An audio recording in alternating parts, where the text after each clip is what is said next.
Всех приветствую, добро пожаловать. Сегодня мы будем играть с вами в игру Тварюк.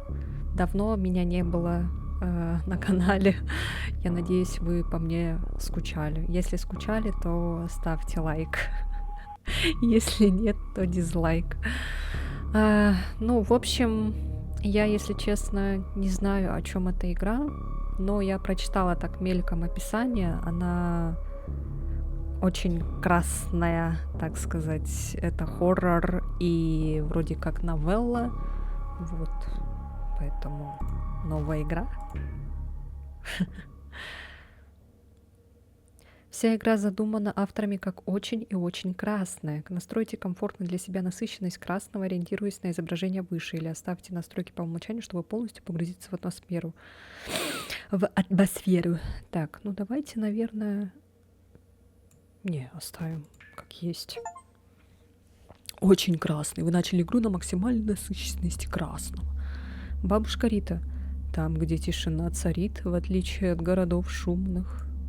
Во мраке, что свет поглощает, да среди лесов густых близ деревни скрывается тайна.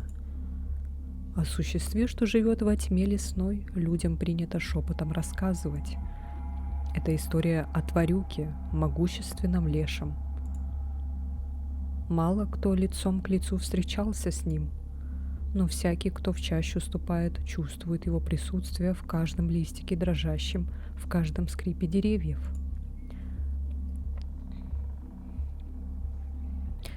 Звери по норам прячутся, птицы замолкают, а деревья склоняются пред хозяином леса, услыхав движение корней его древних.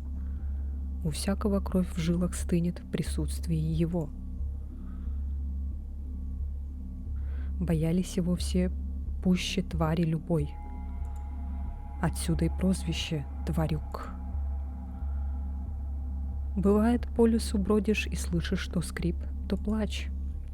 А это души неспокойные до сих пор среди дубов летают. Дубов. До покоя ищут за проступок перед лешим.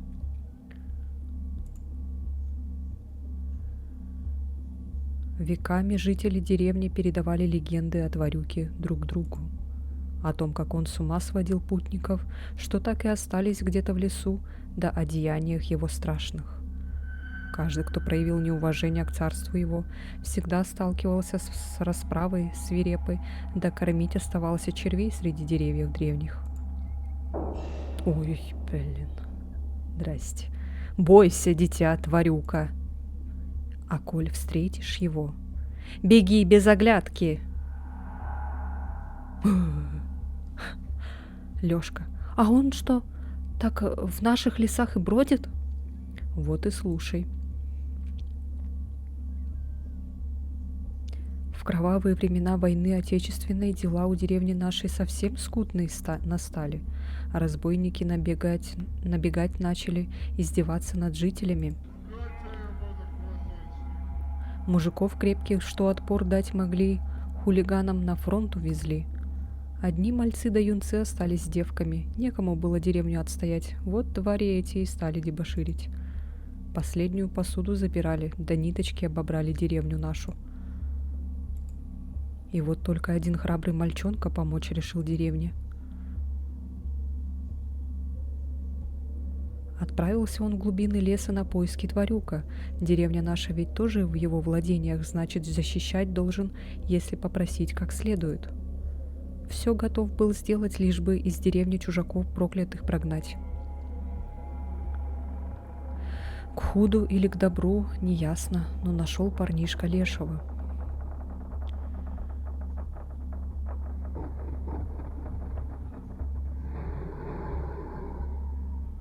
Исход их встречи никто так и не знает. Некоторые говорят, что Тварюк принял мальчишку под свою защиту, превратив его в волка дикого. Да в облике новом храбрец загрыз всех мародеров. Но другие утверждают, что Тварюк погубил беднягу, дабы никто его одиночество не нарушал. А мы что должны? Мы его типа остановить должны? Неважно, кто как и думает. Или нам просто так это все рассказывают. Ладно. Важно то, что ни парнишку, ни разбойников никто никогда больше и не видел. Interesting. Глава 1.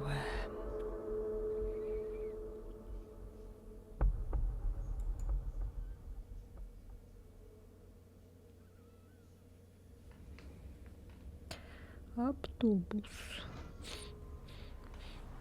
В детстве бабушка рассказывала много историй. Те, что были о лесной нечисти и местном фольклоре, были моими любимыми. Я всегда с теплотой буду вспоминать ее сказки. Больше всего я любил рассказы о злом лешем тварюке, который по легендам обитал в окрестностях здешнего леса. Дед часто в шутку пугал меня, что тварюк придет ночью и в лес утащит, коль огород копать не буду или буду вести себя плохо. Жуткое, но на самом деле прекрасное и беззаботное детство в деревне. Я скучаю по этому. После смерти бабушки мне достался ее дом. Временами стыдно, что я не занимался им. Один раз съездил для оформления документов, а потом как-то не нашел времени. Хотел бы продать, но кому нужна старая ветхая лачуга в глуши? Кто бы мог подумать, но сейчас этот дом пригодился мне как никогда кстати. Не секрет, что, влезая в криминальные схемы, можно нажить нехилые проблемы. Не думал, что в этот раз это коснется меня. Остается надеяться, что Фомин со своими братками не найдут меня здесь. Проебать пакет с фасованной наркотой весом в пару килограмм. Охуенно. Понятно. Я поехал забирать товар за городом. Все было спокойно и ровно. Приехал на точку, откопал, что было нужно, и поехал обратно тем же маршрутом. Но на обратном пути меня подрезала машина. Это явно не сулило ничего хорошего. Не успев ничего понять, я увидел, как из черной тачки с тонированными окнами уже выходят 3 шкафа. Конечно же, под дулом пистолета любой без каких-либо пререканий отдаст пакет с наркотой. Мне моя шкура явно дороже. Готов поклясться, что это была подстава от Фомина. Или Фомина. Так или иначе, встрял я конкретно. Для меня не секрет, как поступают с курьерами в подобных ситуациях. Идти в полицию? А смысл? Что им скажешь? Что у тебя украли наркоту? Отлично. На жизнь... Не жизнь, а сказка. Остается надеяться, что никто не знает, где я. Большинство вещей скинул в городе, хвоста вроде не было. Нужно залечь на дно. Ехать до деревни было довольно долго. Может быть, удастся еще немного вздремнуть в дороге. Короче, понятно. А там ожидает наоборот, да? Еще хуже. Жопа. Хотя что лучше? Монстры или мафия какая-то? Милости просим в нашу деревню. Вы прибыли в деревню. Получено достижение. Странно было возвращаться сюда спустя столько лет, словно все эти годы я избегал этого места. За время моего отсутствия деревня стала совсем заброшенной. В детстве она выглядела ярче, и людей было больше. Сейчас же здесь почти никого не осталось. Может, с десяток стариков, доживающих свой век, и я, сбежавший от проблем.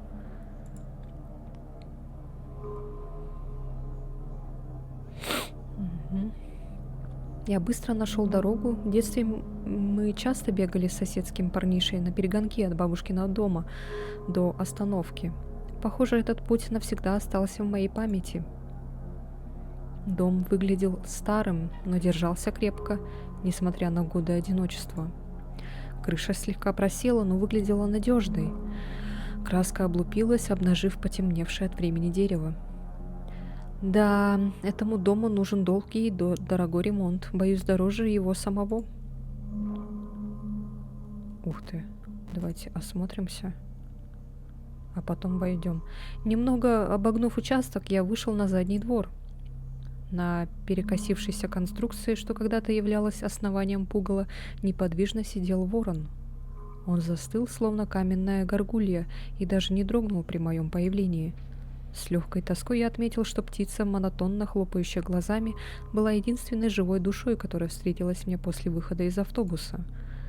На всем участке была сплошная степь, размытая грязью после недавнего дождя. «Полный отстой», — подумал я, увидев это. Раньше тут был большой огород, за которым со стариковским упорством ухаживала бабушка с дедом. Всюду росли пахучая мята с мелиссой, из которых дед заваривал ароматный чай. Глядя на остатки былого величия огорода моих стариков, я понимал, он умер тогда, когда умерли его хозяева. Я перевел взгляд на старый пень, который, как мне помнилось, дед использовал для рубки дров. Присмотревшись, я заметил, что из него что-то торчит, и я подошел ближе.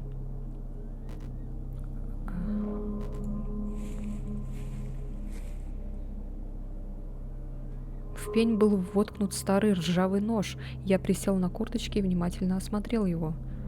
Пара трещин на потемневшей от времени рукояти, местами заметно затупившееся лезвие. Может ли он мне понадобиться в этой глуши?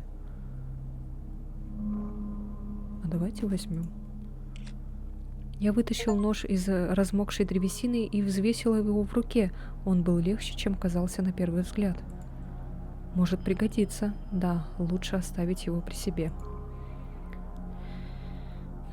Интересно. Ничего интересного вокруг дома я больше не нашел. Кругом только грязь, доски да сухие заросли. Торчать на улице и дальше мне не хотелось. Ну, пойдем в дом. Дверь поддалась моим усилиям и издала громкий скрип. Ввалившийся воздух встревожил пыль, заставляя ее кружить по всему помещению. Все выглядело так, будто время застыло с того момента, когда я в последний раз был здесь. Старый телевизор, фотография, что еще можно? Газовая плита. На стене в узористой деревянной рамке висела фотография бабушки Риты. Ее лицо на фото, сделанном еще на фотокор, было спокойным, но с легким отпечатком усталости. В этом снимке не было ничего особенного, кроме тихой грусти, следующей за ушедшими днями. На полке стоял старый телевизор с большой трещиной на экране, насколько я помню, нерабочий. Отец по неосторожности разбил его, когда мы перебирали вещи в доме после смерти бабушки. Еще в годах так 2000-х мать с отцом купили его старикам, потратив какую-то часть своих накоплений. Помню, мы все вместе сидели перед ним и слушали дедушкины ругательства, пока он настраивал антенны и кабель, чтобы поймать сигнал. Теперь телевизор был просто мрачным свидетелем былых радостей, молчаливым и покрытым пылью. Извините.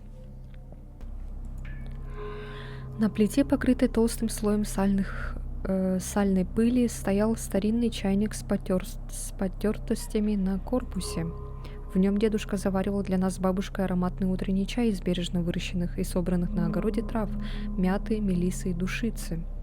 Помню, как в одной из таких чаепитий бабушка пекла в духовке что-то вкусное и попутно рассказывала мне, как отец с дедом потратили целый день, чтобы привезти эту плиту из соседнего города. Это было сразу же после того, как бабушка нажаловалась деду, что у нее треснула каменная печь. Тогда в деревню как раз проводили газ, и плита для нее стала новым чудом техники, как она любила говорить. Я осмотрел открывшиеся глазам помещение, ощущая, как дом перестал быть мне таким же родным, как раньше. Это больше не тот самый уютный летний лагерь, где я проводил время с большим удовольствием. Облезшие стены, пыль повсюду, сальное покрывало на кровати времен перестройки, запах плесени. За электричество и газ успел заплатить в городе, еды на вечер хватит, а завтра можно сходить в сельский магазин. В конце концов, внутри дома было все, чтобы залечь на дно на какое-то время. На часах было 20:31. Связи 2 палки, 5 июля. Фомин 4 пропущенных вызова, Фомин МСК 2 пропущенных вызова. Разумеется, пара пропущенных от моих друзей. Может, лучше выключить телефон на всякий случай? Хотя, думаю, Фомин не додумается выследить меня по мобиле. А мало ли. Кровать, которая чудом уцелела, за это время скрипнула. Старые пружины чувствовались под плотной тканью. Полный отстой, подумал я. В моих детских воспоминаниях дом действительно выглядел лучше. Он был живым. Сложно представить, как мои старики прожили здесь всю свою сознательную жизнь. Думаю, они были бы счастливы везде друг с другом. Мать рассказывала, что когда умер дед, бабушке стало совсем плохо. Здоровье сразу пошло под откос, и она долго отказывалась ехать в больницу в город, как бы мать на этом не настаивала. После смерти деда не прошло и года, как бабушки не стало. Надеюсь, им сейчас хорошо вместе. Надо прекращать думать о грустном, и так тошно. Хватит портить себе и без того паршивое настроение. Ну, Россия для грустных же, мы же это знаем, да, с вами. Чаю попить, что ли? Так. Огонь вспыхнул, видимо, газ уже дали. Фу, он там на сальном этом лег, что ли. Черт, все как в тумане. Мысли об уродах, от которых я вынужден тут прятаться, никак не покидали голову. Сколько я смогу сидеть в этой конуре, как мышь? Месяц, год? А если они найдут меня, то что тогда? Понятно, что они не станут меня слушать. Сначала пальцы сломают, потом с моста выкинут в реку.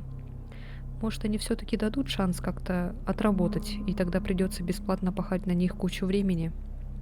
Всю жизнь будешь на них бесплатно работать. Легкие деньги обернулись проблемами, которые не знаешь, как разгребать. В бесконечных попытках придумать, как возместить ущерб, успеха я не добился. Мои сбережения составляли около 90 штук, которые я успел заработать на досуге. Этого, конечно же, не хватит, чтобы откупиться или купить товар на замену, да и связи у меня таких нет. Координаты пакетов, которые надо было разносить, выдавались анонимно. Единственный, кого я знаю, это Фомин Паша, рекрутер в этом бизнесе и по совместительству двухметровый боксер-вышибала. Сейчас я жалею, что забросил свою попытку стать успешным в сфере ремонта техники, но на таком деле приходилось сводить концы с концами. Я начал погружаться в сон. В голове одна за другой возникали картины из детства. Детские крики, яркие лучи солнца, счастье и никакой ответственности. Самым большим страхом тогда было, что бабушка отругает, если не вернусь домой до темноты. Если бы я только мог остаться в этом мгновении, я бы никогда не оказался в той ситуации, в которой нахожусь сейчас. К сожалению, часы не обмануть, а жизнь идет дальше. Мне снилось футбольное поле, которое было настоящим достоянием нашей деревни. Добротные ворота, да еще и с сеткой. Все как у настоящих футболистов. Мы мальчишками днями напролет могли гонять мяч по этому полю. Дружба, смех, жвачка, свежий воздух. А вечером дома ждет бабушка, теплый чай и самая вкусная еда в мире, приготовленная с любовью. Вот так вот. Во сне, как наяву, возникало воспоминание. Как-то вечером в середине лета я решил пойти до дома бабушки через лес. Местные пацаны говорили, что можно было ощутимо сократить путь, если идти прямо через него и не сворачивать. Я тогда как раз задержался из-за изрядно затянувшейся игры в мяч и уже опаздывал домой на ужин. Опа. Окружающий нашу деревню лес был очень густым и непроглядным. Он шумел множеством голосов природы, словно пытаясь заглушить звуки деревенской суеты. Бабушка с дедушкой никогда не разрешали мне по нему гулять, припугивая тем, что заблужусь и меня волк утащит. Я двигался прямо, уверенный в том, что иду в правильном направлении. Солнце проникало сквозь густые ветви, создавая игру света и тени на земле. Лесные звуки становились все более жуткими, начало казаться, что кто-то наблюдает за мной. Чаще сгущалось вокруг меня, и я начал понимать, что иду уже слишком долго, хотя ребята говорили, что идти совсем немного.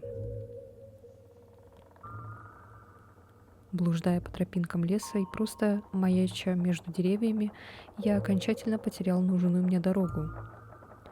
Я заблудился. Неужели я умру в лесу? Чуть не плача, подумал я. Ой-ой. Давайте пойдем прямо. Вправо. Влево. Прямо.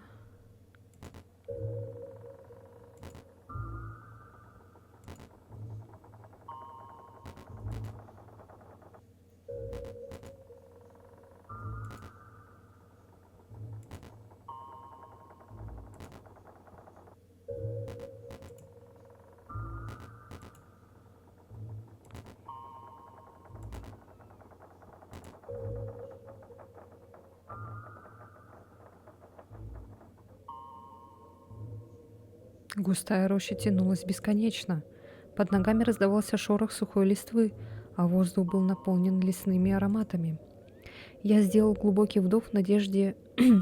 вдох в надежде уловить запах сосновых иголок и свежего мха. Но вонь, возникшая словно из ниоткуда, резко ударила в нос, вызывая тошноту.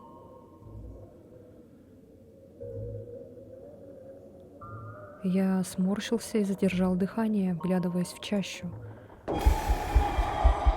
Вдруг из леса выскочила темная, страшная, скрюченная фигура. Чудище, окутанное корнями, словно броней, материализовалось среди деревьев и уставилось прямо на меня.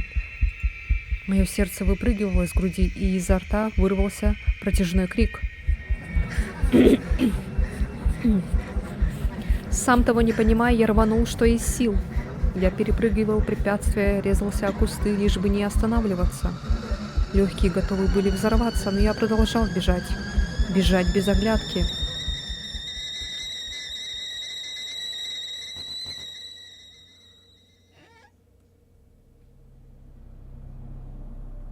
Алексей, да уж. Первую реакцию на сновидение я произнес вслух. Ну и хрень. Я уже и позабыл про тот случай. Тогда весь в слезах, исцарапанный, я прибежал домой с криками «Бабушка, я тварюка в лесу видел!». После моей истерики мать сильно поругалась с ней, мол, из-за ее страшилок сын с ума сходит. Кажется, именно после этого случая мне начали так часто сниться кошмары. Так что, пожалуй, мать была права. Без криповых сказок бабушки я был бы менее дерганым. Я давно убедил себя, что тогда из-за разыгравшегося воображения принял корягу за чудище. Не знаю в итоге, что я тогда увидел, но в воспоминаниях того дня всегда была одна картина. Леший, точь-в-точь такой, каким его описывала в своих сказках бабушка, стоял посреди леса и таращился на меня своими красными глазами. Мои размышления прервал резкий стук в окно, будто кто-то кинул в него камнем. Они же не могли меня выследить? Нет, Фомин не должен вообще знать про это место. Если только вычислит по телефону? Не, это уже паранойя. Не хочу оставаться совсем без связи. Надо проверить, что там. Ладно, у меня нет выбора.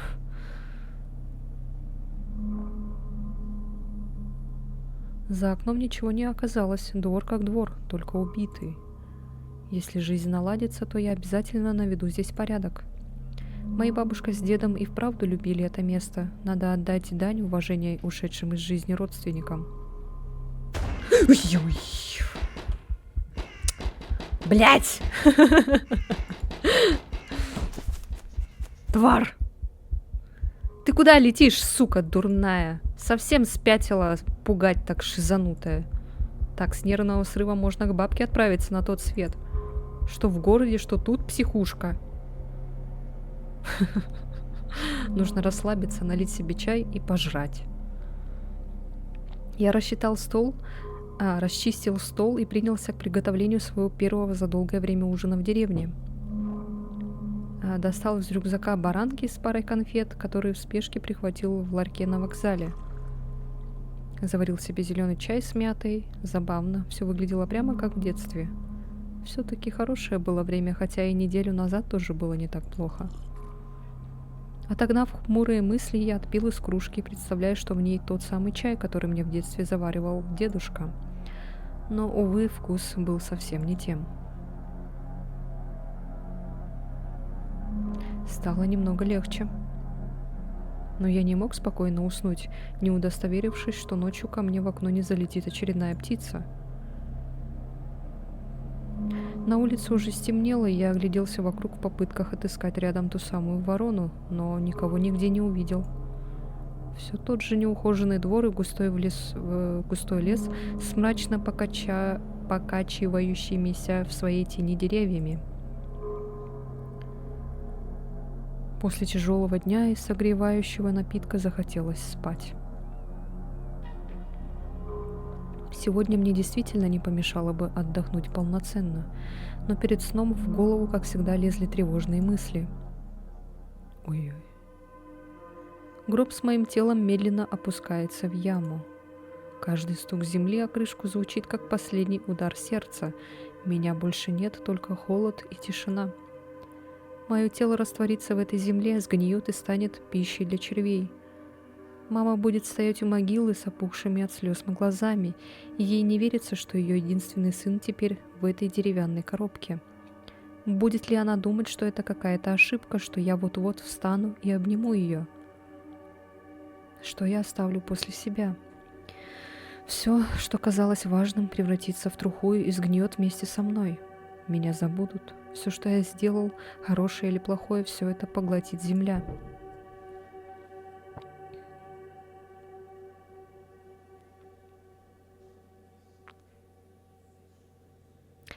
Эх.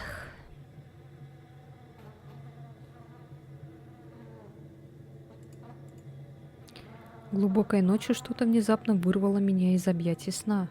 Ночная деревенская тишина была осквернена монотонным, нервирующим жужжанием. Упрямая муха, словно выбрав меня своей ночной жертвой, безжалостно нарушала спокойствие. Не прекращая попытки забраться в дом, она будто испытывала мое терпение.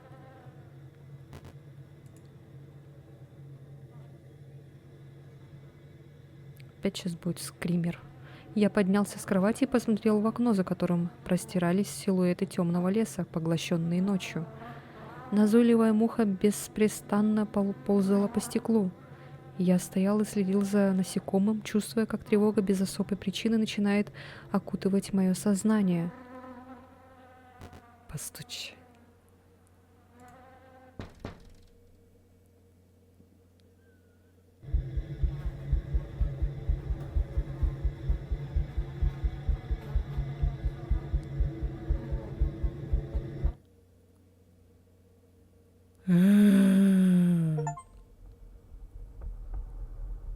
Глава 2. Все что ли? Прикольно. Ну, мы прошли первую главу. Ну, в принципе, очень прикольно. Жутко местами. Ну, вот эти скримеры, конечно, это да, тоже пугает, навеивает какой-то такой страх. Вот. Если вы хотите продолжение, то, естественно, ставьте лайк и подписывайтесь на мой канал. Вот. Я надеюсь, что вы скучали по мне. Так что пишите комментарии, что вам понравилось в первой главе. Вот, делайте выводы, там какое-то свое мнение высказывайте. Ладно, будем прощаться ненадолго. Так что все, всем спасибо и всем пока-пока.